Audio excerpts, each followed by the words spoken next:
تمام دیکھنے اور سننے والوں کو نور زمان کا سلام۔ معزز سامعین، آج میں ایک مرتبہ پھر ایک نئی موضوع کے ساتھ آپ لوگ کے سامنے پھر حاضر ہوں۔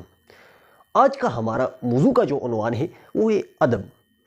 اس ویڈیو میں آپ لوگوں کے ساتھ لفظ ادب کو ہم انگریزی میں کیا کہتے ہیں، لفظ ادب کی معنی کیا ہے، اس کی مفاہیم کیا ہے، اور ابن خلدون نے ادب کے بارے میں کیا کہا ہے، ادب کی اصطلاح اس سے پہلے کون سی اسلوب کے لیے استعمال کی جاتی تھی، اور آخر میں مغربی ناقدین نے ادب کے بارے میں کون سی تعریفیں پیش کی ہوئی ہے، وہ تمام اس ویڈیو میں آپ لوگوں کے ساتھ شیئر کرنے والے ہوں۔ تو آپ تمام لوگوں سے میری گزارش ہے کہ ویڈیو کو آخر تک دیکھیں تاکہ آپ لوگ اس لفظ ادب کے اوپر اچھی طرح سمجھ سکیں۔ تو چلو چلتے ہیں اپنی ٹاپک کی طرف۔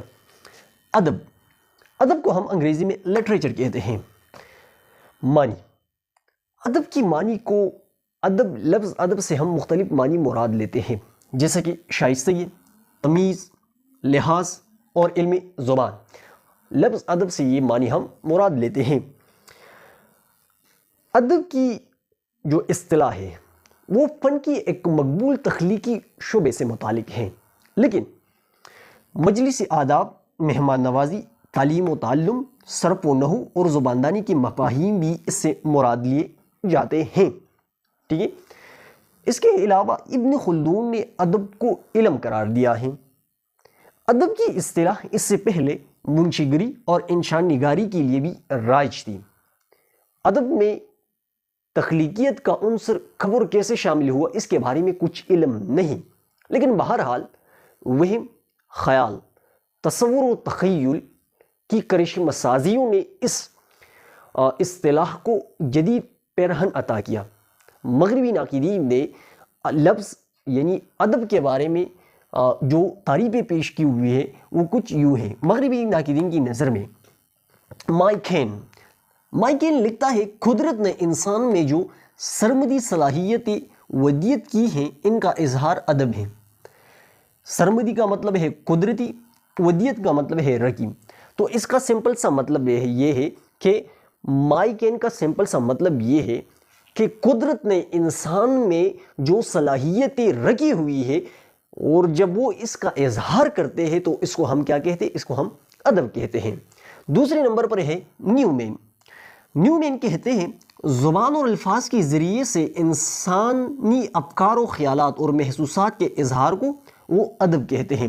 یعنی اس کا سمپل سا مطلب یہ ہے کہ زبان اور الفاظ کے ذریعے سے جب انسان اپنے خیالات، جذبات اور محسوسات کا اظہار کرتے ہیں تو اس کو وہ ادب کہتے ہیں۔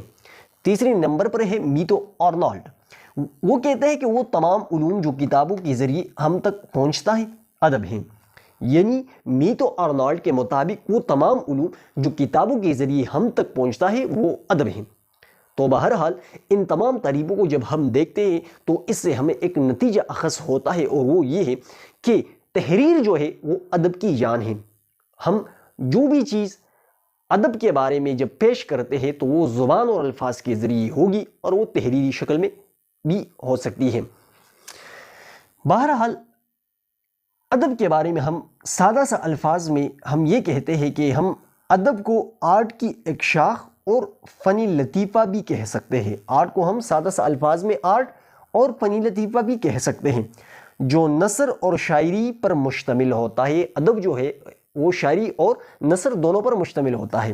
داستان، ناول، افسانہ وغیرہ نثر کی اصناف ہے۔ ٹھیک ہے، ادب میں ناول، افسانہ، ڈرامہ، ٹھیک ہے، یہ نثر کی اصناف ہے، جبکہ غزل، رباعی، نظم، مرثیہ، قصیدہ وغیرہ شاعری کی اصناف ہیں۔ تو یہ سمپل سی ڈیفینیشن تھی۔ مختلف حوالوں سے مغربی ناقدین نے، ابن خلدون نے ادب کے جو بارے میں بتایا تھا وہ میں نے آپ لوگوں کو بتا دیا۔ اسی طرح ہم نے ادب کی معنی اور مفاہیم بھی آپ لوگوں کے سامنے پیش کر دی۔ تو میں امید کرتا ہوں کہ یہ ویڈیو آپ لوگوں کو پسند آئی ہوگی۔ تو معزز سامعین، آپ لوگوں سے میری گزارش ہے کہ اگر ابھی تک آپ لوگوں نے اس چینل کو سبسکرائب نہیں کیا تو اس چینل کو سبسکرائب کریں، تاکہ اس طرح کے اور بھی اردو زبان کے حوالے سے جتنی بھی اہم اور معلومات ویڈیو ہے وہ آپ لوگوں کو بر وقت مل سکے۔ آج کے لیے اتنی کافی، والسلام۔